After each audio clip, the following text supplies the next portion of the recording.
열린민주당 최강욱입니다. 후보자님 후보자로 추천되고 또 지명에 이르시고 청문회에 오시기까지 그동안에 경험하지 못하셨던 많은 것들을 새롭게 아마 경험하고 생각하실 계기가 됐을 것 같습니다. 네. 그 와중에 또 네. 어머님도 떠나보내시고 하셔서 네. 여러 생각이 드셨을 텐데요. 네. 어머님 명복을 참가 깊이 빕니다. 네.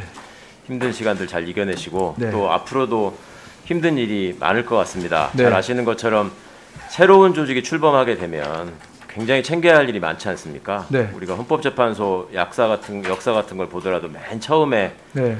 대동에서 출발할 때부터 헌법재판소가 소위 말해서 휘장 하나 만드는 것부터 이제 재판관들께서 고민하시고 네. 그런 것들이 만들어지는 과정 제가 인상 깊게 읽었던 기억이 나는데요. 네. 이제 후보자께 그런 책무가 주어져 있을 뿐만 아니라 거기에 더해서 지금 인사 말씀에서 말씀하셨던 국민의 신뢰를 받는 선진 수사기구로서의 네. 공수처를 정립하시기 위한 예. 그 역사적인 책무가 주어지신 거라서 네. 이 청문회 자리가 더 소중한 것 같고 그래서 국민들께서도 많이 관심을 갖고 계신 것 같습니다.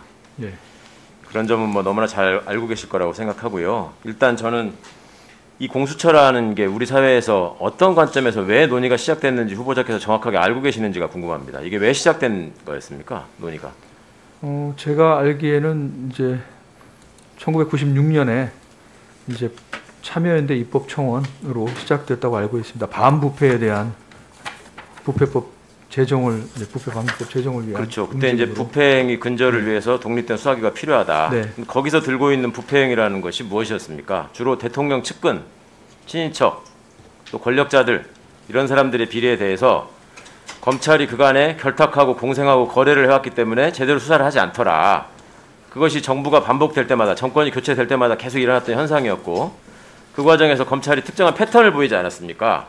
과거 정부의 일에 대해서는 새 정부가 출범을 하면은 가혹할 정도로 지나치게 수사를 해서 일단 본인들의 위상을 세운 다음에 그 다음에 거래에 들어가죠. 그리고 신정부가 힘이 떨어지기 전까지는 계속 결탁해서 거래를 하다가 거기가 이제 힘이 빠질 때가 되면 슬슬 또 냄새를 피우다가 다음 정부가 되면은 또 결탁을 한단 말입니다. 이런 게 계속 반복되지 않았습니까? 그러다 보니 애초에 핵심은 대통령 측근과 권력자들, 그 다음에 권력기관이라고 통칭되고 있는 힘 있는 기관에 속해 있는 고위공직자들의 비리에 대해서 우리 사회가 제대로 부정부패를 척결하지 못하고 있다.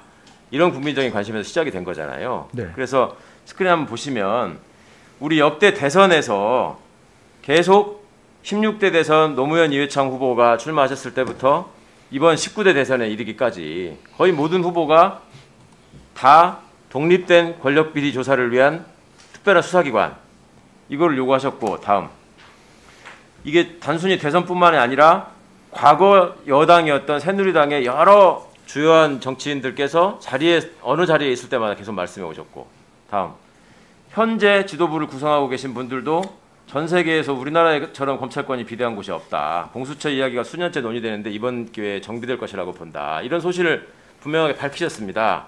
그런데 아까 후보자께서 말씀하신 것처럼 각각 철학이나 입장이 다르기 때문에 현재의 공수처 출범에 대해서 어떻게 바라보느냐 하는 시각의 차이에 대해서는 뭐 너무나 잘 느끼셨을 겁니다. 네. 그런데 지금 애초의 취지에서 벗어나서 국민들한테 인식되고 또 일반적으로 알려지기를 검찰을 무슨 주요한 목표로 해서 타겟으로 해서 수사를 할 것이다. 이렇게 진행되는 것이 과연 공수처 출범의 애초 의의, 그 다음에 이번 문재인 정부가 시작돼서 공수처 논의하는 과정, 거기에서 일관되게 그런 입장 때문에 이게 진행됐다고 혹시 느끼셨습니까?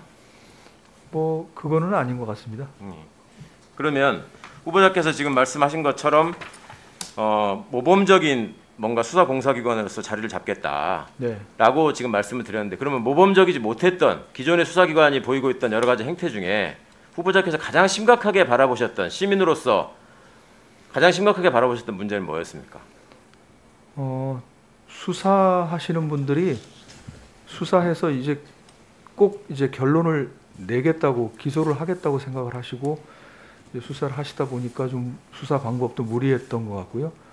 그래서 이제 당초 목표로 했던 게 잘 혐의가 입증이 안 되고 증거 수집이 안 되면 이제 다른 것으로 수사를 해서 확대를 한다든지 뭐 그런 것들이 결국 이런 문제로 잘못된 수사 관행으로 되지 않았나 이렇게 생각을 합니다. 과거의 불행한 역사에서 정치 권력에 의해서 장악이 되거나 정치 권력에 의해서 조종을 받거나 아니면 같이 결탁을 했던 수사기관의 역사가 있어서 이건 뭐 경찰도 마찬가지고 국정원도 마찬가지지 않습니까? 그런 부분들이 국민들로부터 많은 그 지탄의 대상이 되고 그랬었는데 그때마다 매번 변함이 없이 아까 우리 박성준 의원님 말씀하신 것처럼 권력기관 하나 바꾸려면 30년이 넘게 걸리는 지금 상황이란 말입니다. 공수처는 권력기관입니까? 후보자가 느끼시기에? 공수처도 권력기관으로 분류할 수 있을 것 같습니다. 어떤 면에서 그렇습니까? 수사권도 판검사, 그 경무관 이상의 경찰관한테는 그 기소권까지 행사하기 때문에 아마 일반 시민들이 보시기에는 권력기관으로 보실 수밖에 없을 겁니다. 강학상 뭐 중요한 권력의 일부를 위임받아서 행사하는 것이기 때문에 네. 권력기관을 분류할 수 있겠습니다만 저는 개인적으로 권력기관이라는 용어가 좀 이제는 우리 사회에서 사라져야 하지 않는가 생각합니다. 권력기라고 하는 것은 후보자께서 잘 말씀하신 것처럼 주권자인 국민으로부터 나오는 것이고 위임받은 거 아니겠습니까? 예.